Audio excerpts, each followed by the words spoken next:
எனக்கு அன்பான நண்பர்களே, உங்களை மீண்டும் சந்திப்பதில் எனக்கு மிக்க மகிழ்ச்சி.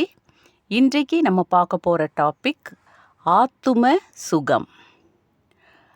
நம்ம ஆண்டவராகிய இயேசு கிறிஸ்து இந்த உலகத்தில் வாழும்போது நிறைய பேருக்கு சுகத்தை அளித்திருக்கிறார். நிறைய பிணியாளிகளை குணப்படுத்தியிருக்கிறார். நிறைய அற்புதங்களை செய்திருக்கிறார். ஆனால் அந்த குணமடைந்த அத்தனை பேர்கிட்டையுமே விசுவாசம் இருந்தது. அப்போ ஆண்டவர் சரீர சுகத்தை கொடுக்கும்போதே அவர்கள் ஆத்மாவில் ஒரு விசுவாசத்தோடு இருக்காங்களாங்கிறத அவர்கள் சோதித்து பார்த்து தான் அந்த சரீர சுகத்தை கொடுத்துருக்காரு. உன் விசுவாசம் உன்னை ரட்சித்தது, உன்னை குணமாக்கிட்டு அப்படிங்கிறத தான் ஆண்டவர் திரும்ப திரும்ப சொல்லியிருக்காரு. அவர் நம்மகிட்ட எதிர்பார்க்குறதும் அந்த ஆத்தும சுகத்தை தான். இதை அவர் வாழ்க்கையில் நடந்த ஒரு அற்புதத்தின் மூலமாகவே நான் உங்களுக்கு சொல்லலான்னு நினைக்கிறேன். அவர் எருசலேமுக்கு பிரயாணம் பண்ணி போயிட்டுருக்காரு. அப்போ ஒரு கிராமத்தில் 10 குஷ்டரோகம் உள்ள மனிதர்கள் அவரை நோக்கி வராங்க. இயேசு ஐயரே எங்களுக்கு இறங்கும்னு சத்தம் போடுறாங்க. உடனே இயேசு கிறிஸ்து என்ன சொல்கிறார் அப்படின்னா, நீங்கள் போய் ஆசாரியருக்கு உங்களை காண்பியுங்கள் அப்படின்னு சொல்கிறார். சொல்லும்போது இவங்க எல்லாரும் சரின்னு சொல்லிட்டு போகிறாங்க. போகிற வழியிலேயே அவங்க எல்லாரும் குணமடைஞ்சிடுறாங்க. அப்படி குணமடைஞ்சு போன உடனே ஒருத்தர் மட்டும் திரும்பி வரான்.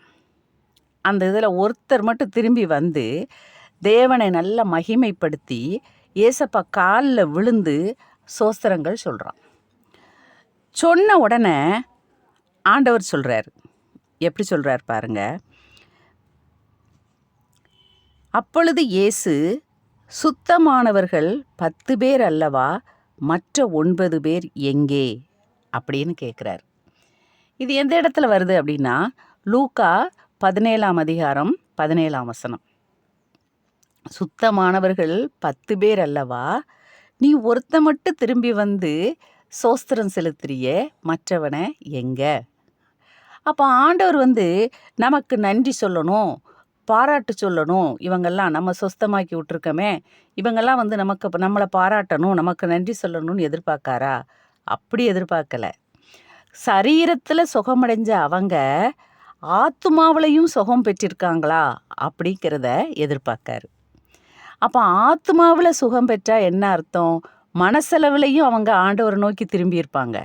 கடவுள் இவ்வளோ பெரிய அற்புதத்தை நமக்கு செய்திருக்காரே, நம்ம அவருக்கு கைமாறு செய்யணும், நம்ம ஆத்மா அவரை நோக்கி செல்லணும்னு சொன்னால் கண்டிப்பாக திரும்பி கடவுளை நோக்கி நன்றி சொல்லியிருப்பாங்க.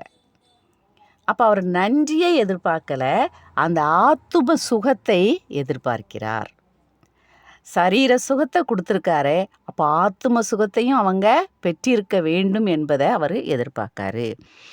தேவனை மகிமைப்படுத்துவதற்கு இவன் ஒருத்தந்தான் வந்திருக்கான், மற்றவனை எங்கே அப்படின்னு அவர் கேட்காரு. அப்போ நமக்கு சரீர சுகத்தை ஆண்டவர் கொடுக்கும்போது அது கூடவே நம்மகிட்ட என்னத்தை எதிர்பார்க்குறாரு? நம்ம ஆத்மாவிலையும் ரட்சிப்புக்கு ஏதுவான ஒரு மாற்றம் ஏற்பட்டிருக்க வேண்டும்னு எதிர்பார்க்குறாரு. நம்ம அப்படி நினைக்கிறோமா? சுகம் இல்லை அப்படின்னா நம்ம என்ன செய்கிறோம்? ஆண்டவரே எனக்கு காப்பாற்றுங்க, எனக்கு சுகத்தை கொடுங்கன்னு சொல்லி நம்ம ப்ரேயர் பண்ணுறோம். ஆஸ்பத்திரிக்கு போகிறோம், மருந்து மாத்திரைகளை சாப்பிட்றோம். கடவுள் நல்ல சுகத்தை நமக்கு கொடுத்துட்றாரு. அதோடு சரி.